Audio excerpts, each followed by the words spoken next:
Girls അവരുടെ ഫോട്ടോസൊക്കെ വാട്സപ്പിനകത്ത് main D പിയിൽ ഇടാതിരിക്കാൻ ശ്രമിക്കുക.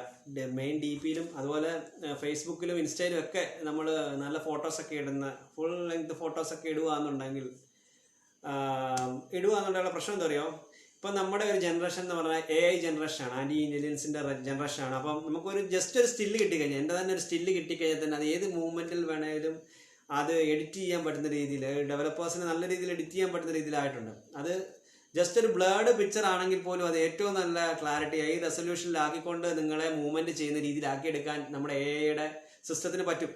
അപ്പോൾ നമ്മൾ എപ്പോഴും നമ്മുടെ ഒരു സെക്യൂരിറ്റി എപ്പോഴും നോക്കിയിട്ട് എന്തൊരു കാര്യം ചെയ്യാൻ പാടുള്ളൂ. അത് മാത്രമല്ല, നമ്മളിപ്പോൾ ഈ വീഡിയോ കണ്ടുകൊണ്ടിരിക്കുന്ന എല്ലാവരും ഒരു കാര്യം മനസ്സിലാക്കുക, നമ്മൾ ഈ ആപ്ലിക്കേഷൻസ് തുറന്നു വെച്ചേക്കുന്ന എല്ലാ ആപ്ലിക്കേഷൻസിനകത്തും ഈ ആപ്ലിക്കേഷൻ്റെ ഡെവലപ്പറിന് ഇതിന് നമുക്ക് ജസ്റ്റ് ക്യാമറയുടെ സോഴ്സ് നേരെ ഇരുന്ന് കഴിഞ്ഞാൽ നമ്മൾ ക്യാമറ ഓൺ ആക്കണമെന്ന് പോലുമില്ല.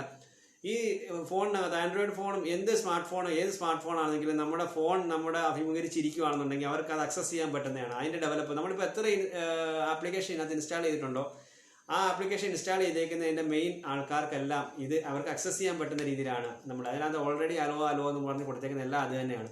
അപ്പോൾ നമ്മളിപ്പം വരുന്നതിനകത്ത് മാക്സിമം നമ്മുടെ സെക്യൂരിറ്റി റീസൺസ് എല്ലാം നമ്മൾ നോക്കിയിട്ട് വേണം എന്തൊരു കാര്യങ്ങളും ചെയ്തു കൊടുക്കാൻ.